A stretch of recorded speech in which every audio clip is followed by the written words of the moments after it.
which I was very privileged to give. And it's about this challenging question because, I come from South Africa. I grew up there, arms. I was unfortunate that I went to jail for 3 years as a result of that. But anyway, I live in Ghana, Ghana being the first country to have African election, which took place. If we could have the next slide, please. What you'll see in many social media platforms, if we, the MK party, are not on the ballot, there will be riots like you've never seen before. There will be the former President Jacob Zuma.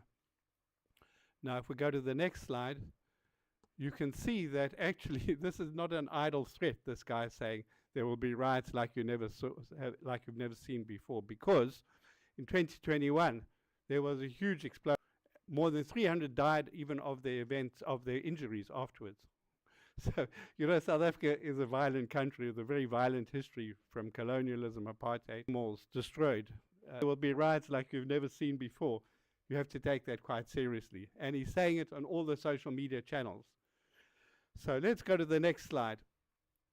This was part of the MK party's campaign to try to delegitimize the election in case they didn't win or in case they didn't get on the ballot. They did get on the ballot in the end. But they almost identically took Donald Trump's book saying, hashtag the election is stolen. And you know what happened with Donald Trump when he started doing that and how they have this. So they had a big lie that the election was stolen. It's a big lie because there was no evidence to show, which I'll go into now. But they built a lot of disinformation around this, which still continues to this day. If we go to the next slide, the election management body, which is called the IEC, is quoted in this article from some directly from the chief electoral officer. He said they were concerned about this orchestrated campaign. You can understand. He said their videos, they're not by accident, is being stolen. We cannot trust the election management body, the IEC. So if you move on now, next slide. So according to Jacob Zuma, they have evidence the size of an elephant. And I'll come back to the elephant in a minute. They claim that 9.3 million votes are unaccounted for. This is quite a lot of votes to be hidden somewhere. Anyway, they brought a court case against the election commission. The election commission said this is ridiculous. They said, okay, we withdraw the case. The election commission said, no, I want to accept that, in fact, they were not going to win the elections. But it's not enough to get existential, not only to democracy, but to people's lives. So if we go to the next slide, here we see that the IEC, that's the election commission in South Africa, they went to the electoral court and they gave that man a fine. So in other words, he got a little tap on the knuckles. He didn't really get anything substantive. So, but the IEC tried to do the electoral court MP. He's actually chief whip for Jacob Zuma's party. He earns this, 73,000, so he can pay his fine very easily if he wants to. But it's suspended, he doesn't have to pay. So he had impunity in a way. You can ask yourself how serious was the court in just, doing this, given the history of tension and potential riots in South Africa that can target. He obviously could threaten violence very powerfully, and he ends up being rewarded in Parliament. And there's an elephant in the room there, not Jacob Zuma's elephant of evidence, but guess who platforms, because they treated incitement, these threats to go ahead without any limitations. And it's still going on. And as you know, even these things have legacies. If you look in the US election today, people are rather worried in case Publications Board, which is a regulator set up to put age limits on movies. Now, it's not an independent regulator. It's not like the NMC. So civil society pushed, sorry, go back to the previous slide. Civil society pushed back against this would-be regulator, the FPB. The FPB wanted to grab the space to regulate big tech. And people say, hang on, you report to the government, you could just regulate digital communications in a way that's supporting the government, the ruling party. Then you have this last group, this last regulator, the Information Commissioner, which is appointed by Parliament. So it is independent. And the editors in South Africa and the civil society had tried to say that big tech should be invited to cooperate in terms of having a healthy ecosystem for the elections. And big tech just ignored them. So then they said, we want to know, what are your plans for the elections, you big tech? How many moderators those who are doing death threats, rape threats against journalists? And that big tech wasn't interested. So they went to the information regulator, and the our headquarters are in Singapore, San Francisco, and in Ireland. So we don't fall under we don't have to disclose this. And the information regulator said, actually you do. And they're going to do. Now you can see there's going to be a lot of court cases coming about this, because these big international companies, they don't want to submit to jurisdiction because jurisdictional issues. So, you know, this thing will drag on in the courts, and probably in 3 years' time, the tech companies will say, you know, this was the 2024 election. It's long history. This issue is moot. So these are some of the challenges that are going on at the moment. Now, the takeaway of that experience, and why I wanted to tell you, is because clearly South Africa has some problems. It's piecemeal regulation. You had those 3 regulators playing some role. One was pushed back because it wasn't very independent. The other regulator, the IEC, didn't have a lot of power. They had to went to the court, but even the court was against the users, not ordering big tech to clean up the platform. And so these are the kind of issues that I think many countries here on the continent and even internationally people are facing. So the question is, what do you do about this kind of situation? And if we go to the next slide, if we look at media, we know that media is quite tightly regulated, especially in elections. As the DG said, you regulated, you have to be impartial in the election, specifically the political parties. Media have a lot of costs. They have to pay their journalists, they have to employ lawyers. You know, big tech, they don't pay people. People just produce content for free. And so, voila, very nice for big tech. And they don't have regulation. So while media is regulated, social media has almost zero regulation. So should media regulation apply? Then we have to think, well, is it independent media regulation?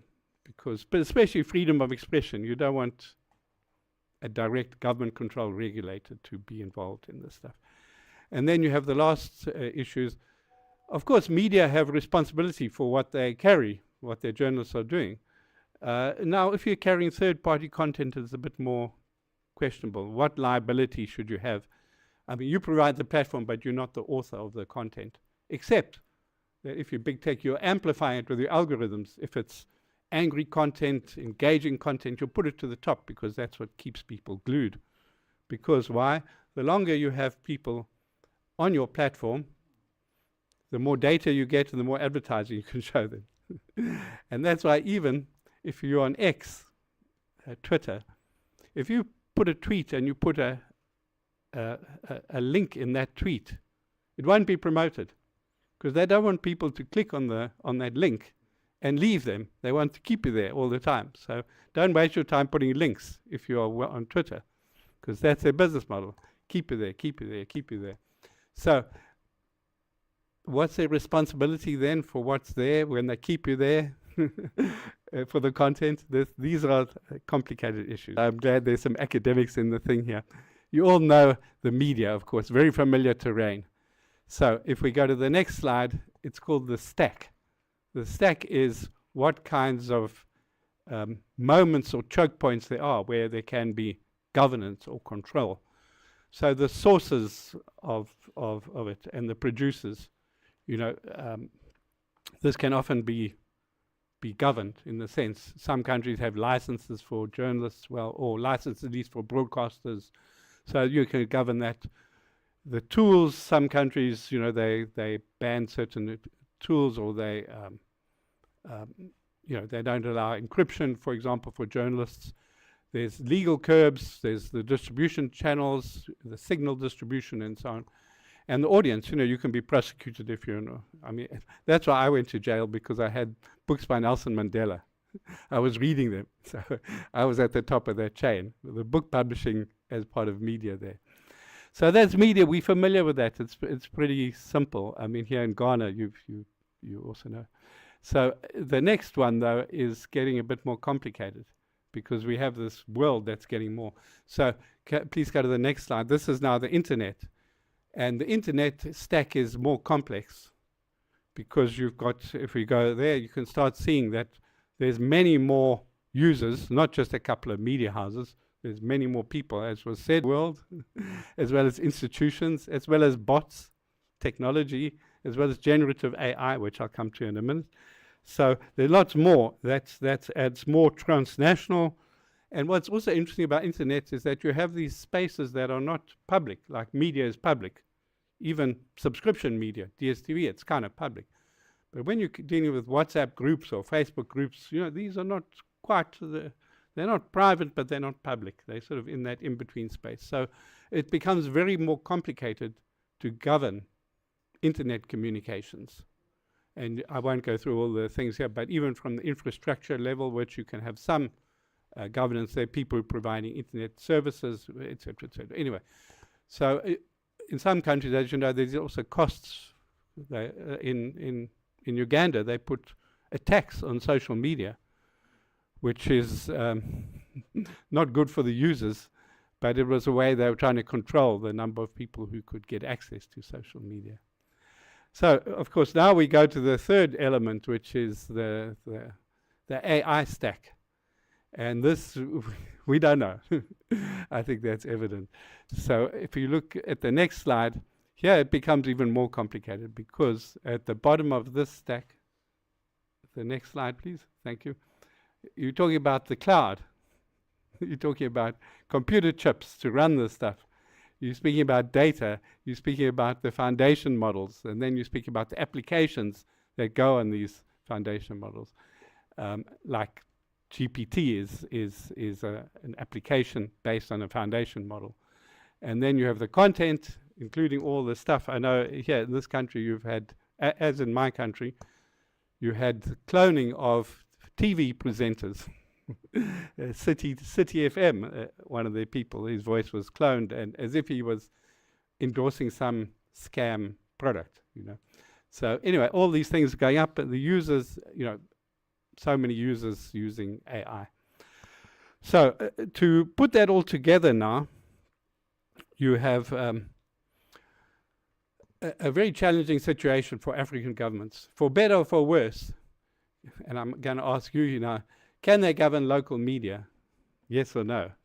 Even when the media is online. You can speak from Ghanaian experience. Can media here be governed? I mean the news media. Yes, surely.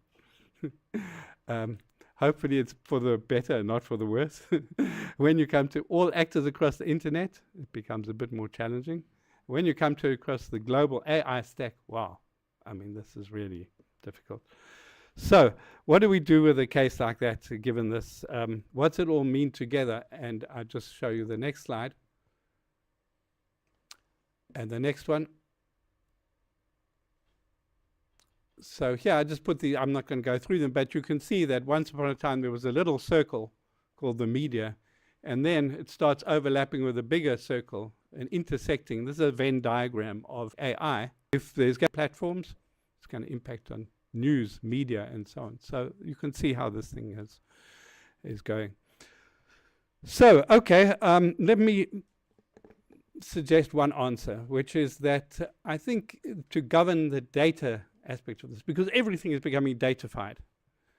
If you look at the stacks, your phone, your phone, the device owner is getting data from you.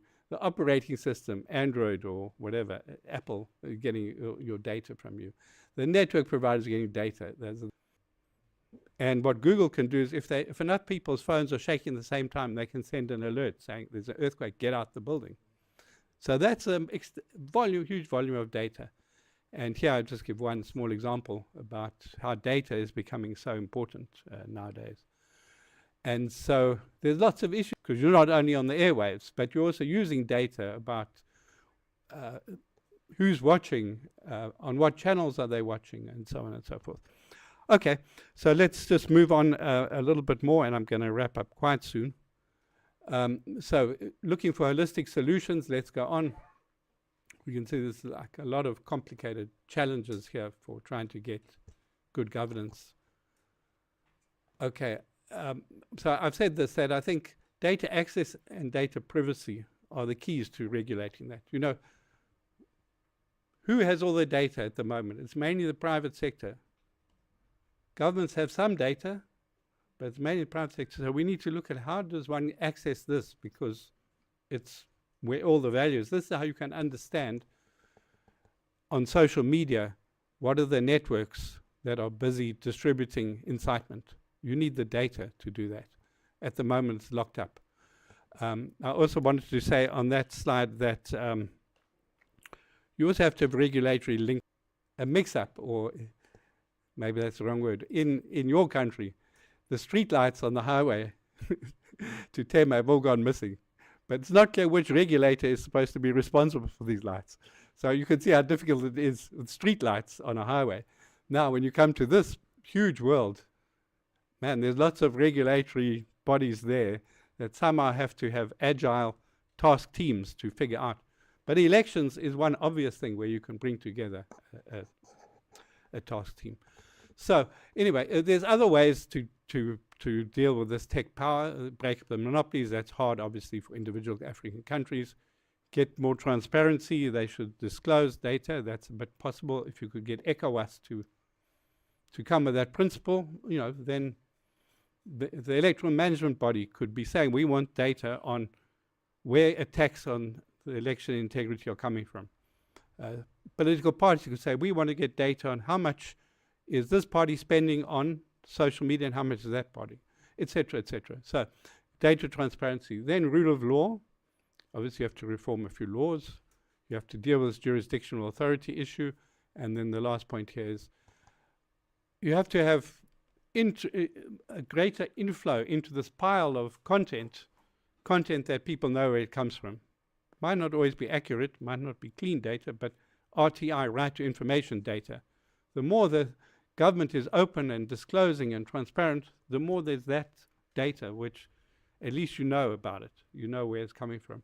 Whereas it's there's all this other stuff you just got no clue. You know, who's doing it, what's their status, how much they coordinated, and so on. And then support the media, because the media, everybody knows the media. They know if they have a problem who to come to. But social media, who do you go to? You know? So you have to support the media at least as an alternative communications power. And then you have to educate the public, you know, to be cautious about what they see online and so on. Okay. Next here, I just wanted to put you this quote from the Kofi Annan Commission.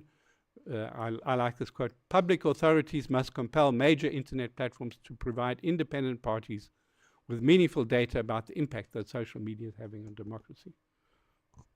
That's not a control of the content, it's just saying we need to know, we need to be able to monitor you. Moving on then. So I won't spend time on this, but I work for UNESCO, so I do some PR for UNESCO. They are saying that the companies, like in South Africa, but also here, before an election comes, they should do a due diligence study as to say, what are the threats? How are we going to mitigate them in advance so they're not reactive? Anyway, so there are these things from UNESCO. It's some good principles.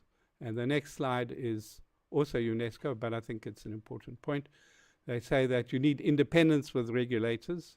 They also propose multi-stakeholder models, that regulators should involve the professors and the civil society, and that there should be alliances, because unless you're allied, I mean, I know there was a media coalition here against Galamsey, but you need maybe a media coalition against big tech, you know. Anyway, but it's not for me to say, it's for so anyway, So now I'm in my last leg. Who can do this? Who can also help with the continental-wide stuff? There's a network of independent media councils that your colleague has been instrumental in setting up. You have the African Association of Electoral Authorities that your chief executive of the EC is the chair of this continental body of election authorities at the moment. So I won't go into the other ones, Network of Information Commissioners and so on. Civil society, well, you're lucky here. You've got MFWA, you've got Pen Plus Bytes, you've got CDD. I haven't even mentioned, the others, Dubawa, Ghana Check, and so on. You know much better than me. So you've got a lot of resources in Africa to build up some momentum, and in Ghana, and then to play a role in the continent. And then, last slide.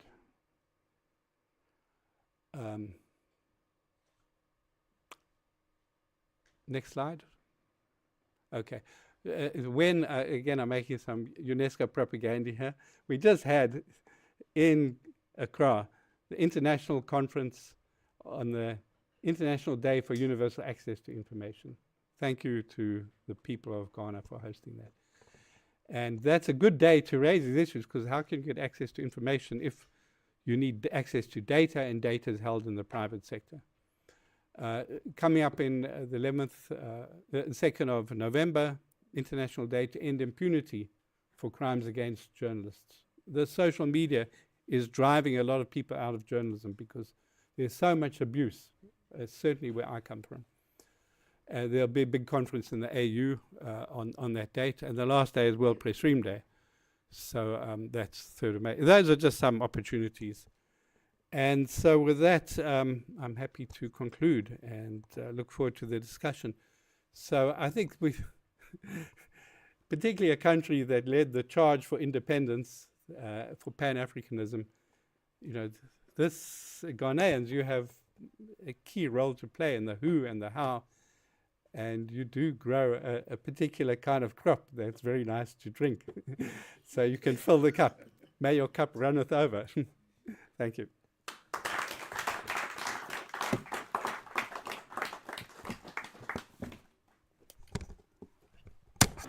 Thank you very much. Let's put our hands together. Let's put our hands together for me. When he kept talking about regulation, one thing came to mind. Somewhere last year, the Executive Secretary of the National Media Commission was speaking on issues concerning misinformation, peace, and democratic consolidation in Ghana. And he talked about issues concerning social media and how we need to sanitize that space and some bit of regulation. Right after the program, it was something else, and how the media actually picked it and how others also picked it, that, well, there's a means of actually trying to, quote-unquote, gag the media and prevent the social media from actually letting people know what's happening. So we're going to have a very interesting session. The next session is going to be very much interactive. What we'll do is that we'll go for a quick break, and then when we return, I will introduce who's going to moderate that session, and then we can also have questions from you. So let's go for a quick break. We'll be right back.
Okay, welcome back. If you're just joining us, this is GBC News, and we are having a very media session here at Studios One of the Ghana Broadcasting Corporation, where we are looking at big tech, we are looking at data, we are looking at journalism, we are looking at the elections, and how we can actually correlate all of these things and create that link, and how best we can actually also fill that on these particular issues. We move to the next stage where we're going to have that interactive session. We'll have a moderator who will ask about 1, 2, or 3 questions to us to the issues raised. So first of all, I ask Mr. Berger, please, you can take your seat. Let's put our hands together for him as he takes his seat. And then our moderator is no stranger to the issues at stake, having been an academic and a policy expert on media and communication. He is also familiar with the dynamics of multinational forums for negotiating international protocols and conventions, including active presence on the Council of the International Telecommunication Union and the Executive Board of UNESCO. Currently serves as the Vice Chairman of the United Nations Joint Staff Pensions Fund and also serves on the board of UNESCO Medical Benefit Fund. He served on the accelerator team that drafted trade and technology policy for President Biden. He's a big man. And he now works with Ishan Sharma, heavily influenced the passage of the United States Innovation and Competition Act. Ladies and gentlemen, let's put our hands together to welcome lawyer George Sapon, who is Executive Secretary of the National Media Commission.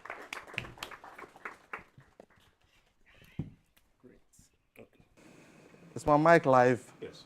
Thank you very much.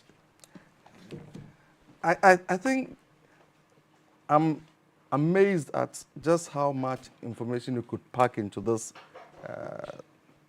small time, and the move from journalism into technology. And that leads me to a rather personal question that I would want everybody to hear.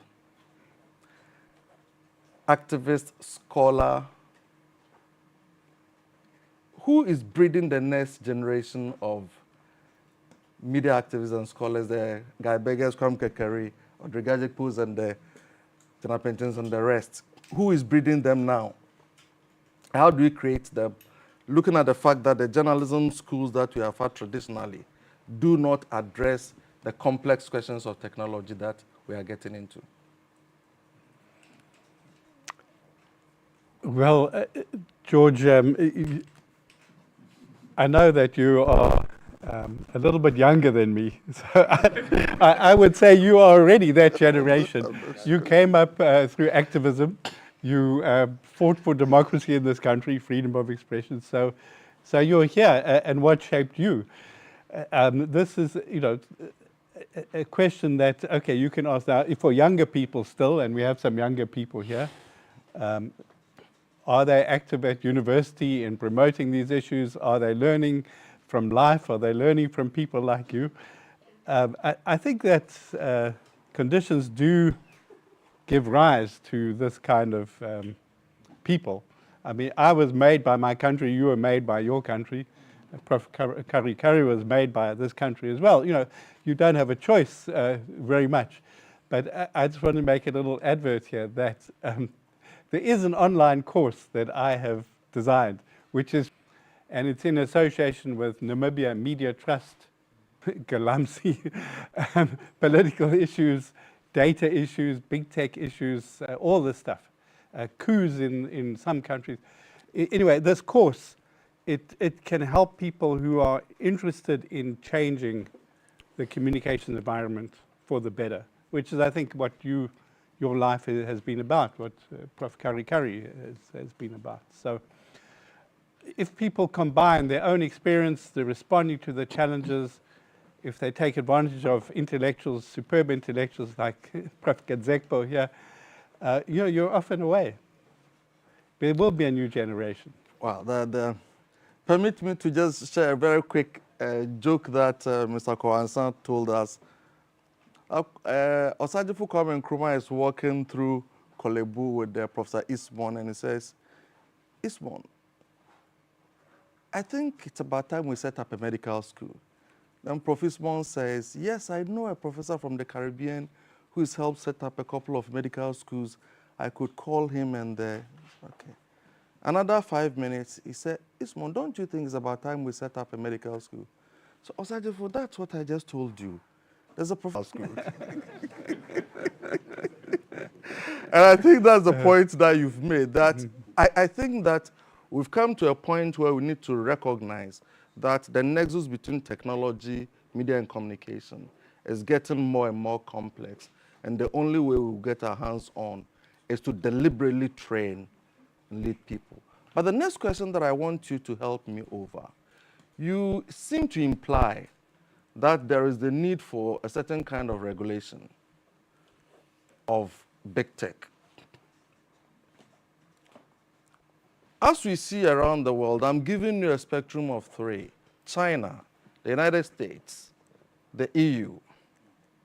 For people listening to us who don't follow these issues very closely, the United States has taken a very extreme position because of the Section 230 of the Communications Decency Act ability. Europe has moved directly into the next side of the spectrum with the digital, and your own access to social media was heavily influenced. In the three coordinates that I've given you,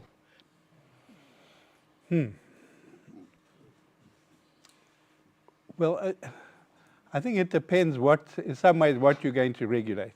okay, Because if you want to regulate competition, how can African startups get into the AI space or platforms, in Tanzania? There's not Facebook as the major platform. There's a platform called Jamii Forums. If we can get more of that, for that you need quite tough regulation, that this monopoly of online advertising, monopoly of online data, powerful lobbying capacity, that must end to stop the monopolies. Sometimes, some countries, my own country, there's a competition commission. It's looking at this question exactly now, because I'm sure it's happening here also. Companies, these big tech companies, they're taking content from journalists and media houses for free, and they make money out of it, and they don't want to give anything back. Same with AI companies. So I'd say if you're going to regulate on that aspect, that's important. If you want to regulate on privacy, which is another important thing, well, maybe you have also quite a strong kind of regulation that companies cannot just take your information and sell it to whoever for whatever purpose. I mean, there's a lot of that going on at the moment. It's an unregulated business. You could even say it's like Galamsey, the extraction of data, and just, there's no control over what happens to that data.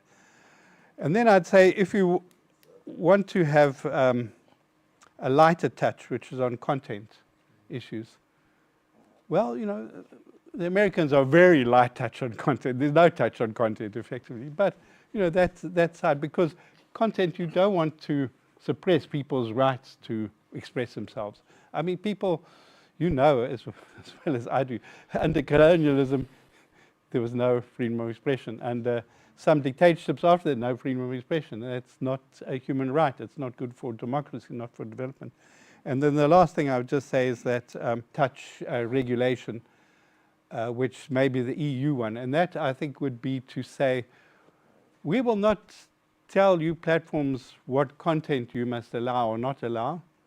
We have our broad laws, but we will force you to do a human rights impact assessment as to what content is causing harm. For example, in Western countries, a lot of harm to teenage girls.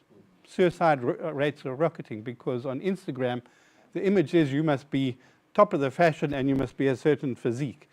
The company should be told you have to regulate to identify harm and take mitigation steps about that, etc. And then you also say that when an election comes, you have to do a risk assessment. It's compulsory. We're not telling you exactly how to do it, but you have to do it, and then you have to make public how will you mitigate abuse of your platforms for inciting violence, for example. And I think that kind of sense, as well as transparency, where again, you're not controlling content, you're just saying we're regulating you. You have to make data available to researchers, to regulators, to academics, to media. media at the moment in many parts of the world are negotiating bargainings that's fair. If one side has all the aces behind its back, and you as the media, you end up begging. You say, "Oh well, lucky we get this." That's right. Thank you. So I'd say that the three different depends what you're regulating. Thank you very much. Take from China, take from Europe, take from the US. Okay. I think we'll now come to August members. If there's any input question, please feel free to raise them. Prof. Gajekpo. Thank you. I'm about to leave for another thing, so I need to ask my question. And it's just to find out what you think about the spat between X and Brazil, and Brazil banning X until they comply. How does it fit into your model? Yes, well, as you will know much better than me, when X was still Twitter, they opened an office here, and then when Elon Musk took over, they abandoned it. And I think they have abandoned any responsibility for what happens on Twitter, or if you want to complain.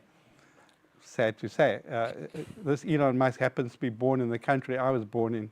He's a disgrace. I'm sorry to say. He may be the richest man in the world. But what's very interesting with this case in Brazil, I studied it a bit, that the Brazilians said there are some people using Twitter in a very destructive way against the law. You should take down their accounts. And he said no. Now this is a guy, he's happy to take down accounts in India and take down accounts in Turkey because he's doing business with Tesla there, as far as I understand. But in Brazil, he said no, because the accounts that they want him to take down are this extreme right-wing. Now, he has become extreme right-wing. So it was not a principal decision, it's a political decision. Just as you know, in the US, he's now the richest man, and he has this platform, and he's taking a political position. Anyway, so in Brazil, he said, they said, take the accounts down. He said no. They said, okay, well, then we're going to crack down on you. He said, well, I closed my office. I'm running away. You can't catch me. So they said, okay, we just block you then, which they did. And he said, this is outrageous, freedom of expression and so on. By the way, on his own platform, he bans journalists. This so-called man who's a free speech champion, he bans journalists on his own platform. And he allows attacks on women journalists on his platform without stopping. Terrible attacks.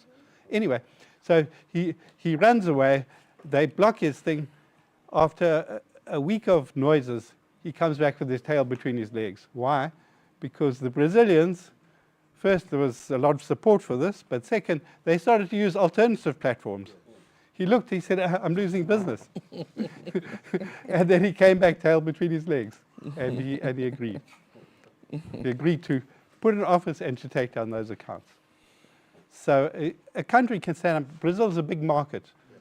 I mean, Twitter can play its games with small markets, but anyway, that's why unity is strength in this game.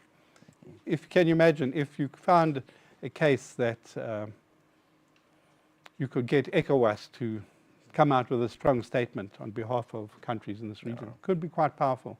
These people would have to listen. Yeah. But I think we can also quickly share. We spoke about them.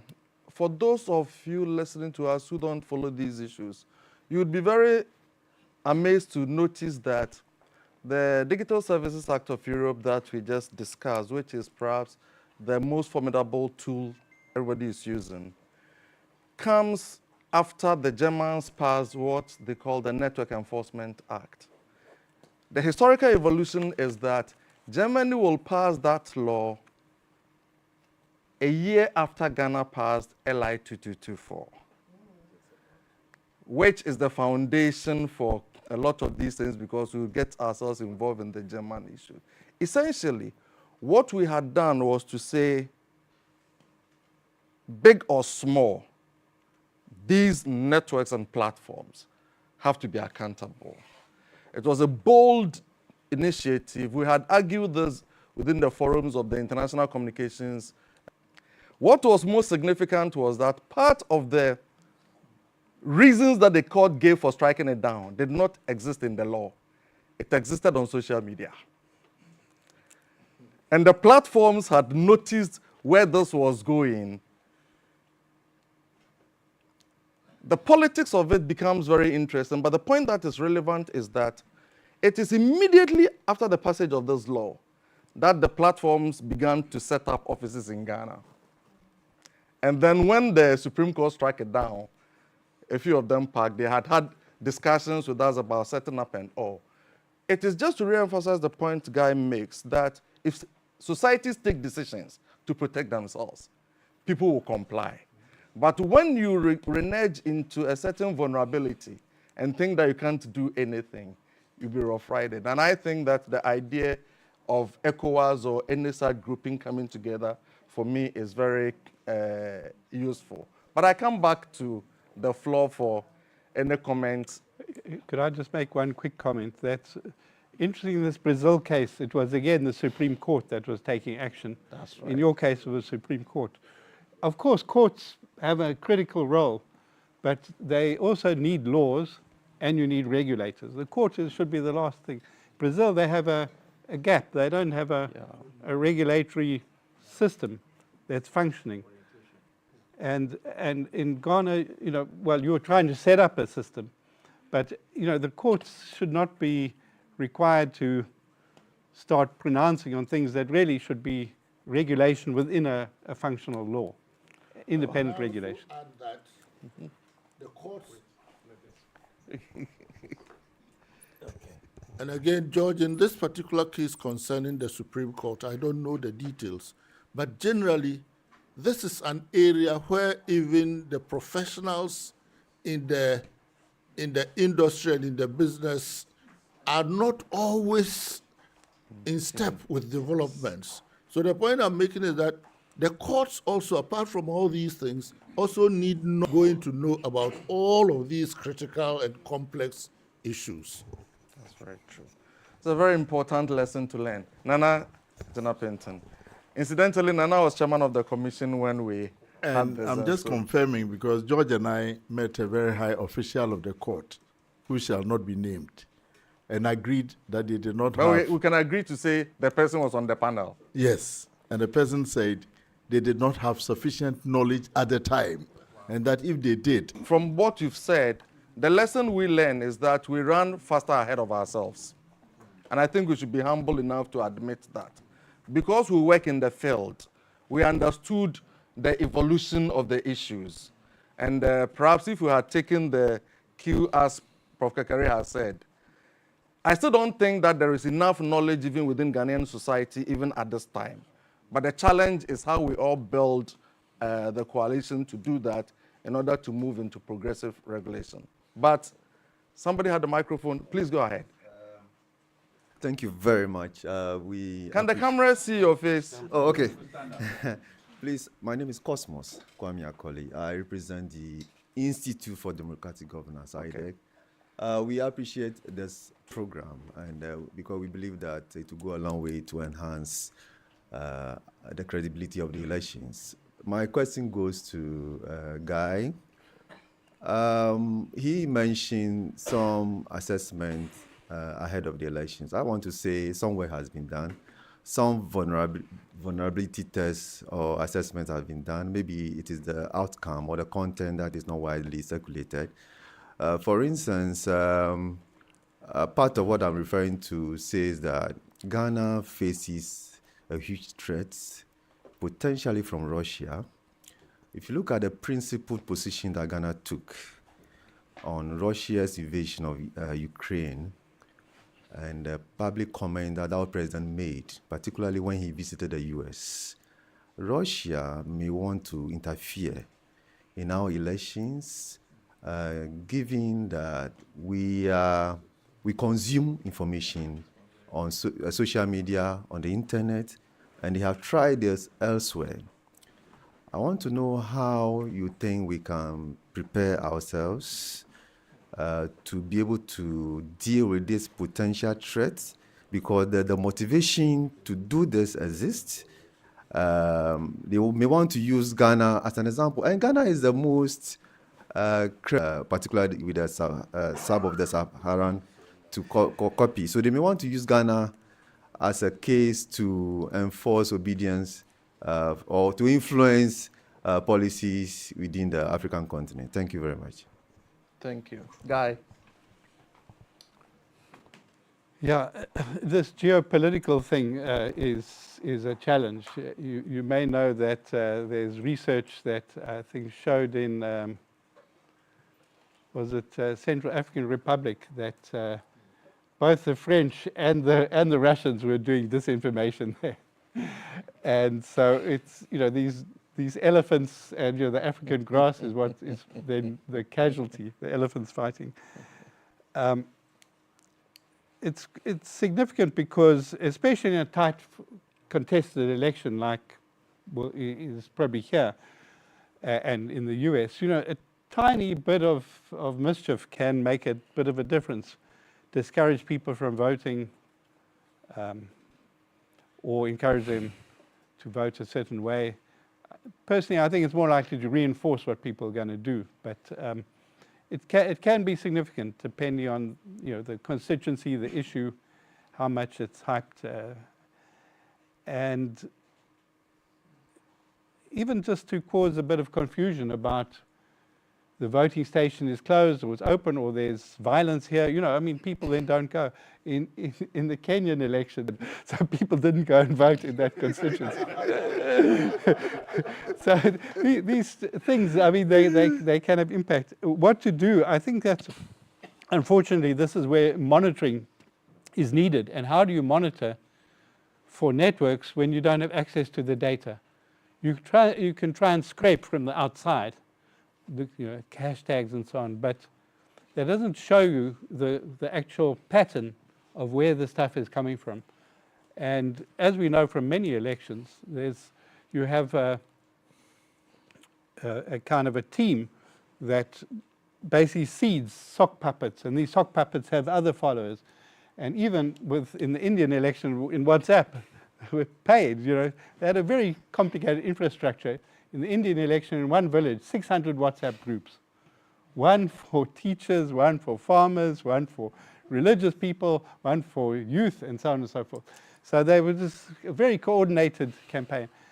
And the only way the people, some researchers found out about this, was by living in the village and to influence and manipulation of information. It's impossible to do. And occasionally these companies, Meta in particular, they do identify big international networks and take them down. But it's also after the event. It's not before. By then it's too late. Maybe you would want to make a comment also about the moderation approaches of big tech and the effectiveness of these issues. Well, I like to make a distinction between curation and shopping mall. Now, how the place is laid out is the curation.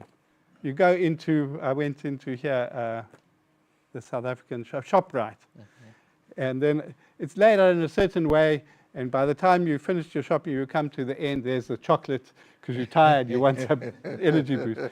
That's curation. So these tech companies, they have curation. Curation is what stuff they put top of the feed, whether it's TikTok, whether it's Twitter. They put stuff there that they think will get your attention. That's curation. Now, if I go into the ShopRite and there's somebody has spilt some milk on the floor, and then a person comes to clean it. That is the moderation, the content moderation. But that content moderation depends. Is there a person with a mop to mop the floor? Does the person know that there's some spilt milk there? Does the person know that actually this spilt milk can cause an accident? And so the platforms... Is the person interested in mopping it up? Exactly. Now in social media, are there people mopping it up? Are they monitoring? Are they fluent in the languages? Are they looking at video? Because video is more difficult. The tech companies are trying to use some artificial intelligence to do moderation. Okay, it can help a bit, but it's not perfect by any means. Sometimes it gets the wrong stuff, blocks you, just because you it's a problem. So the moderation thing is part of the European Union legislation. They said companies must have an office in every European Union country, and they must disclose how many content moderators they've got in those languages.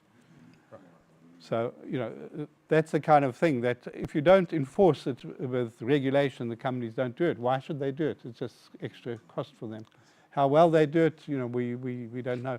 And much as they're cleaning the floor, still the architecture is there. You still got to be ambushed with the chocolates. So don't worry about the milk, it's the chocolates that are. In other words, algorithms are not neutral as we originally thought. No, they're designed to show you some stuff and keep you engaged. Right. Kwaku. Prof, thanks for the insightful lecture. My name is Kwaku Krobi Asante, Media Foundation for West Africa, Fact Check Ghana. Later we talk. I think that at the beginning of the interaction, George asked a very brilliant question, and I think that I want to go back in there. All the problems that we are all raising at this point still comes back in there. You had a page on the slide where you talk about address the power and its obligations. Now you talk about breaking the monopoly, right, which is a problem that we are facing. You spoke about the Tanzanian example, for instance. You talk about transparency being available, and I am a journalist, I am a fact checker. You see a lot of misinformation, disinformation moving on. You want to see who are those behind this. You just spoke of scraping the data, and as you know, since Elon Musk took over Twitter, he's limited the APIs. Facebook is doing the same now. CrowdTangle is no more on Facebook. Us as fact checkers trying to track the conversation on disinformation, you need to buy a social media listening tool, which is so expensive. Meltwater, Brandwatch, and all those platforms. We can't afford them here in a non-for-profit newsroom, you see.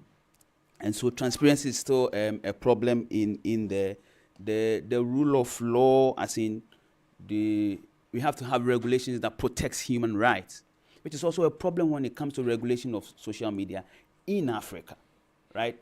Cybersecurity laws are popping up. Digital codes are popping up in Francophone Africa and West Africa. We're seeing a lot of that. What I'm driving at is that you seem to understand the problem that we are facing in here. We have seen what the EU has done with the Digital Services Act, which is essentially protecting data privacy and illegal content, as they call it. When George asked the question, you seem to ask, it depends on what we want to do. My question to you is that, what do you think we should do in Africa? Right? Given that you perfectly understand the problem, you seem to touch bases on almost all of them. What do you recommend that the continent must do to address this pertinent problem that by far affects us because we have a very young and fledgling democracy, volatile, anything can trigger us, and chaos can break. What do you recommend? Before we go to Guy, Kwaku, stand there, don't hand over the microphone. When you speak of Africa, I think part of the challenge everybody has is the abuse that our political process can be, and that is why we are all hesitant about regulation or legislation. Do you think Africa is monolithic in that sense, that there is danger across board and therefore we should avoid regulation at all places? Or you think that there are places where you think the society is ripe for some kind of regulation before we come to? Okay, so my thought, it's not for us to do in country, right? So that a government sits on its own and decides that I am regulating content or social media or internet in this way, which is prone to so much abuse, and we have seen it happening across many countries. Uganda, here in West Africa where I work, we see many of that happening. In Nigeria, the case between Twitter and Nigeria, for instance. In Benin, Digital Services Act passed in 2018, jailing 17 journalists in about 18 months.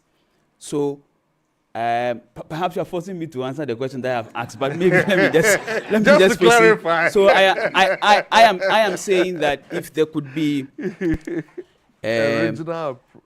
a body that has a multi-stakeholder representation, where we will not leave it in the hands of Museveni in Uganda or Patrice Talon in Benin. Or we won't leave it in the hands of General Buhari, in Nigeria. But we all set back like the EU approach, where we can agree and say this is what works for us, regardless of a political party or a political actor's interest, so that we could approach it that way. Dodge, that's my position. Anyway, Guy.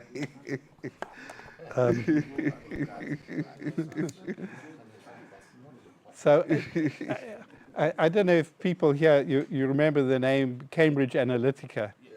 Cambridge Analytica was this company that was harvesting people's data by running a quiz on Facebook, and a person, check your personality. Then they collect all that data. Then they were using it to sell opportunities to manipulate, because now they know that person over there is a mother who's whatever. So they used this data in the U.S. elections, so we led to believe, and they used it in African elections. In the U.S. elections, they basically sent African American voters a clip of Hillary Clinton when she was saying, in the African American community, there are young men who are out of control. And this was just taken in isolation, sent to African American voters who normally would have voted for Hillary Clinton. They saw this and said, no, we're not going to vote for her. It was very targeted, super targeted. And that's the problem with that kind of level of data access. You can do that. And so what the companies did in response to that, say, okay, well, now we're going to, we have to keep all this data private. And the result of that is that they end up keeping data for themselves. They do sell some access to the private market, private brokers, which they do clear. I mean, they strip out individual things so that the targeting is not so possible by other actors like political parties and so on.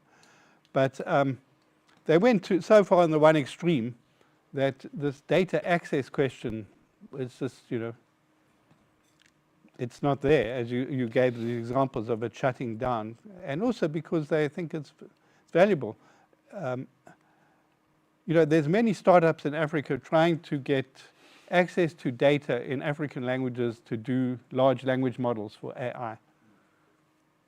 It's not the companies who've got this data, they're not doing this, but they keep it to themselves. So even to try and do partnerships, I know from some people I've spoken to in the sector. So we have to balance these two. Yes, there must be data privacy, but yes, there must be data access.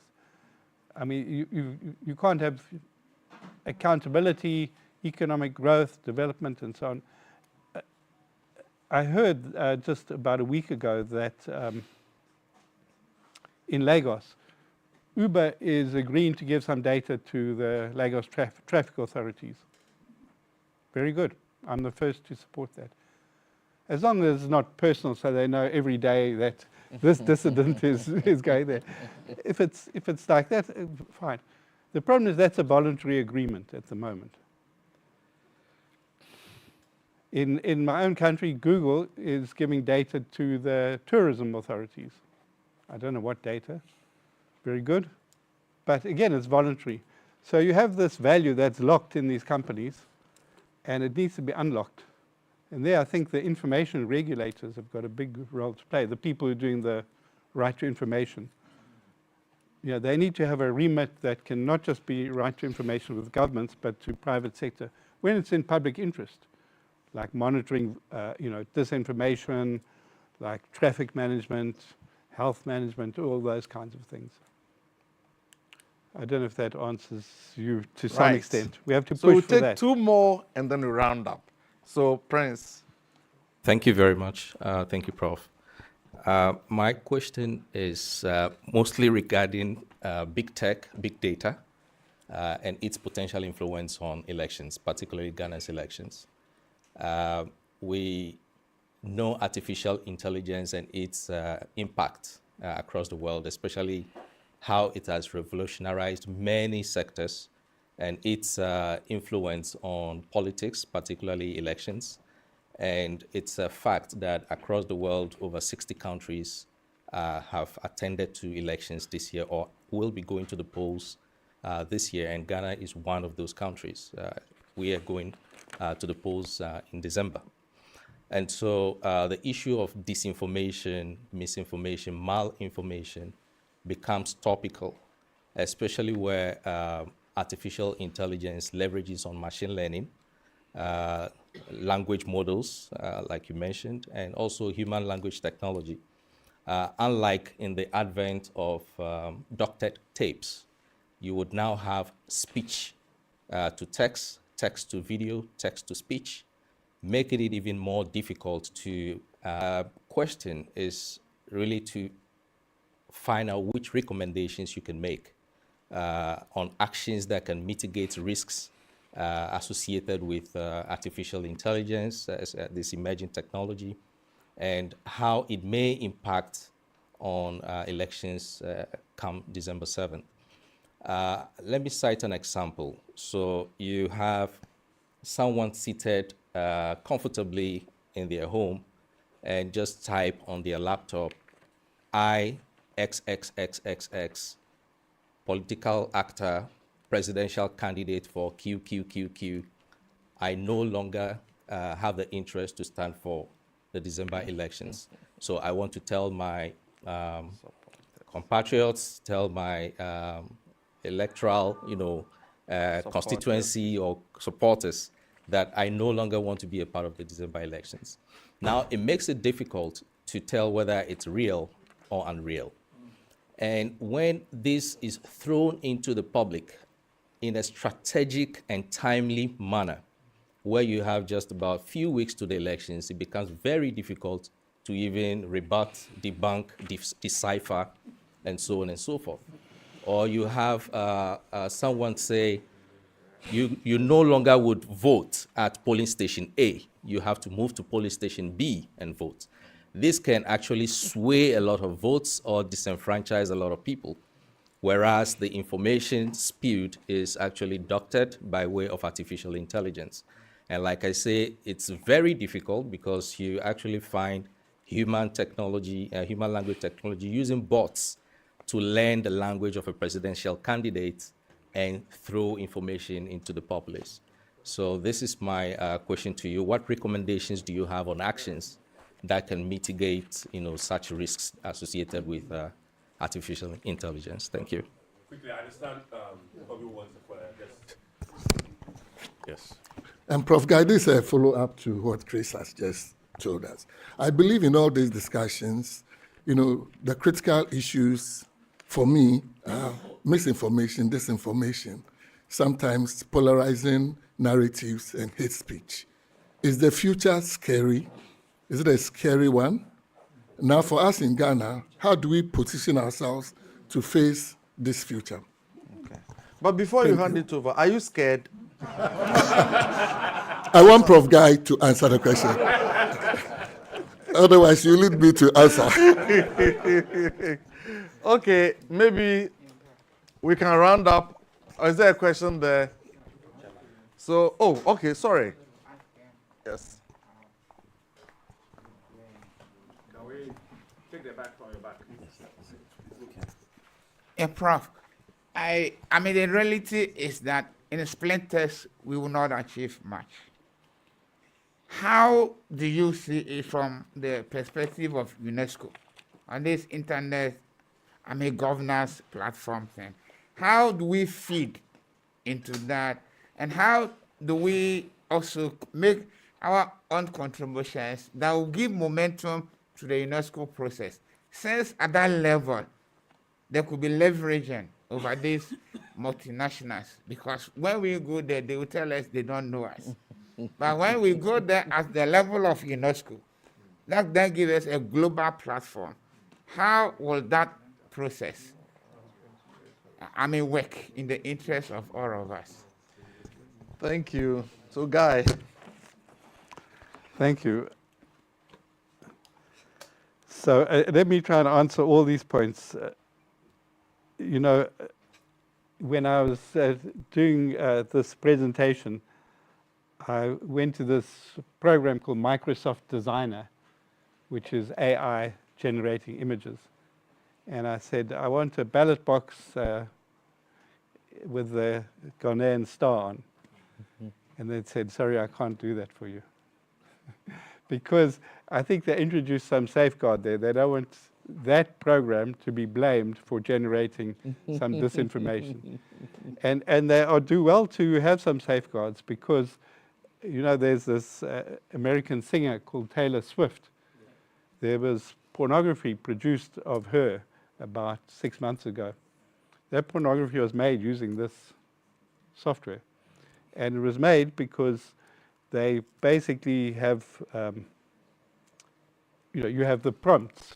So if you said to them, if you said to the program, I want pornography with Taylor Swift, it would say, I can't do it. Then you say, I want Taylor Swift.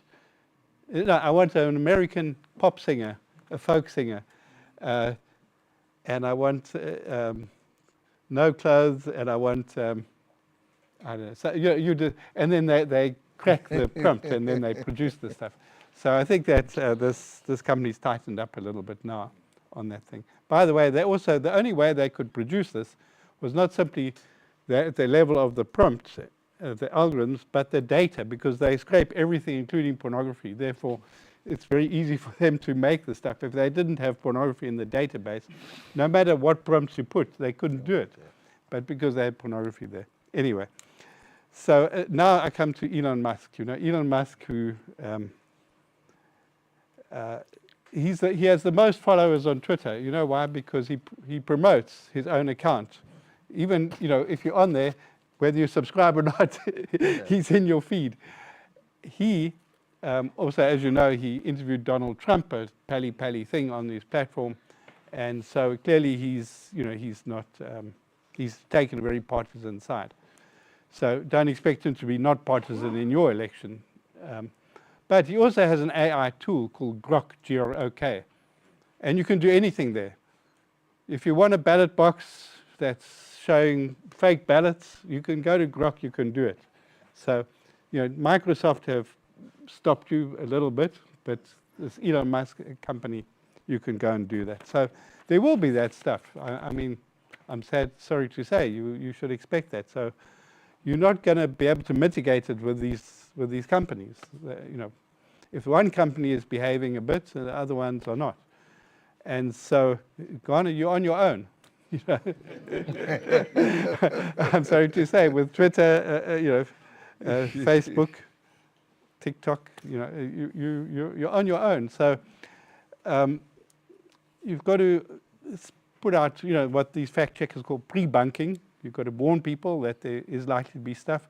Media, I hope the GBC has a team, a disinformation beat, full-time job of 2 or 3 reporters, monitor disinformation and present it.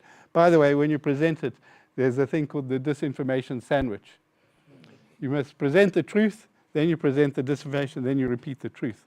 Because if you start with the disinformation, that's what people remember, you see.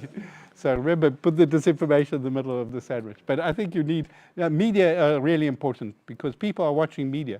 Fortunately, it's not only social media, there's media, news media. So there, you know, that's, I think one of the mitigations, on top of this, work cooperation with these fact checkers. I think that's one of the best things.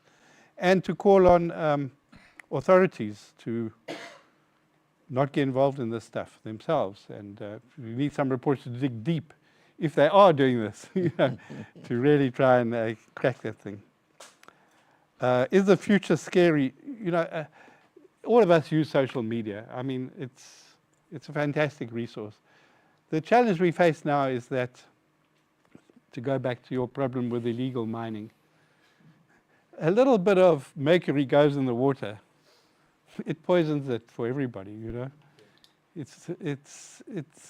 That's the thing. You have some small negative stuff there that can undermine all the positive, really upturn the cup. In my country, if these guys had have decided to really launch all-out civil war, they would have done so. They still might. I mean, you know, South Africans are a bit kind of crazy like that. So I am scared a bit about this thing because a small amount of bad stuff can go a long way in destroying all the good stuff. People always say to me, yes, but look, you know, Black Lives Matter, Me Too movement in the US. I say, yeah, absolutely, that is fantastic. But remember also Donald Trump staged an insurrection on this thing, you know. So if Donald Trump had have seized power then, no more Black Lives Matter, I can assure you. So this is why we have to look, I'm not being negative here, I'm just trying to be realistic. And I am worried that we've got to get on top of that problem. Not so much it's kind of a dictatorship, repression and so on, but the worst, the incitement. As you know, the coups in this region were also fomented on social media, creating a climate so that when push comes to shove, well, people, not say people didn't have a lot of correct grievances about their governments, about the French and so on, but what I'm saying is that social media, you know, a little bit of mercury in the water, a bit more mercury in the water, and suddenly, like, people, miners are dying, people are dying, fish are dying, you know, and so on. So this is why I am concerned with this thing, and this is why I think we've got to do it. But much as the elections is a moment, critical moment in the life of any nation, that's in the short term now. This is a long haul thing, because after this election, there's many more issues that you will start coming across. And so we've got to kind of see how can these elections be used to inform policy, debate, people's decisions about, you know, what they're gonna, their literacy, media literacy. It used to be that, of course, people, the motor industry would sell cars, and then eventually they were told, no, you have to put safety belts. And they, even exporting, they put safety belts. But now I can buy a diesel Nissan in South Africa, and it's banned in the UK because of the pollution from diesel. So these companies have got to learn that, you know, you can't have unequal standards. By the way, they give data access in the EU and a little bit in the US, but not to Africa. So we've got to push for this. It's part of the historical moment that we're in, to try and say there's a new source of power in the world. It can have very negative effects that can destroy the positive. So we've got to get going on that. And I think UNESCO can play some role. You should leverage UNESCO. If you have these policy debates and so on, bring them in, tell them to come. I mean, they will add a bit more global experience and bring in, make the parliamentarians and politicians pay a bit more attention, because UNESCO is this UN organization. So, but they also, you know, you have to bring them. You have to make them work for their living. Anyway, I wish you a peaceful election and the aftermath, and success in all the development and other challenges facing you, because the whole of the continent is watching you. And what you do here has influence. Good luck and God bless. Thank you. So just to round up, Guy, thank you very much for... Just one for me. At least one of the privileges I have as an MC is sometimes to behave as an autocratic leader. So I have just one question, Please then we do. can actually allow him to wrap up. So in all this conversation that we've had, can media and information literacy really help to control misinformation and disinformation? Because in some parts of the world, that's what they're actually using to control misinformation and disinformation when it comes to media and literacy programs. Yeah, I think it is really important, and I think the education system needs to really institutionalize it as well, and I think media should be doing it as well, educating people. But it's not enough. You know, you can, maybe it's not a good analogy, but take the case of domestic abuse. You're saying to the woman, protect yourself. Don't irritate your husband. You know, just, you know, sweep it under the carpet. No, you know, society must protect people. You know, we protect people in a lot of things. Say medications, drugs. We don't say, you know, you, Mr. Sarpong, you must experiment with a medication to see what's poisonous and what's effective. No, it's regulated, at least up to a point. I mean, with big tech, yes, we can help people become more judicious, more resilient, more critical. But at the end, we also have to protect them from the stuff that's coming through. They can't just put the onus on the victim to have to look after themselves as individuals. Right. Thank you very much. Yes, And Mr. Samuel. if you permit me just quickly to add to what George, when we look at this problem that we are dealing with, one of the easiest ways to understand the question you pose is to go back to the very basics of communication. The process, when we say is about information from a source going through a channel to a receiver. When we say we are doing fact-checking, essentially we are dealing with source issues, the authenticity of the material, the credibility of the source, and establishing that in order to evaluate the usefulness of the material. When we say we are doing media and information literacy, essentially we are giving the same tools to the consumer to be able to evaluate the authenticity and credibility of the material. In between the two is the channel. So fact-checking will address source issues. Media and information literacy will address receiver issues. The big question about the platforms that Guy has spent a lot of his time explaining happen within the channel. And the point we are making is that you need a whole of process approach to address this information.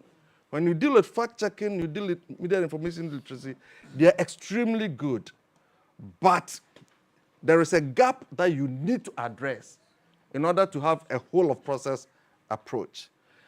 Let me quickly add that it couldn't have been better for us that you happened to be in and you gave us this opportunity. We hope that it's not the last time that we get to talk to you on these issues. Let me also take advantage to announce that on some of the issues that you raised, Kobe, if we are to understand the fear ahead of us, let us take the practical question about the President Secretary's sickness. Nana Asante Bedia too. Watch social media and follow the commentary on it. It is the first sign of a society almost desensitizing itself into something dangerous. And all of us need to learn about what is ahead of us and to do our best to protect the society. From the National Media Commission, by next week, we would be launching a special app that we think is going to be a major game changer in dealing with disinformation and fake news. So watch the space. You'll be hearing from us very soon. Thank you very much all, and God bless you. So thank you very much and grateful for your time. Once again, let's put our hands together for Guy and then Mr. Sapon. On these notes, we wrap it up and say thanks a lot. Maybe the next time we'll have another session too and hopes to be a very interesting one. Have a safe drive back to your offices and wherever you're heading to. Just make yourself comfortable. Have something little for you before you leave. But my name is George Sapo. I work with the Ghana Broadcasting Corporation. It's always a pleasure to host you all. Thank you and good afternoon.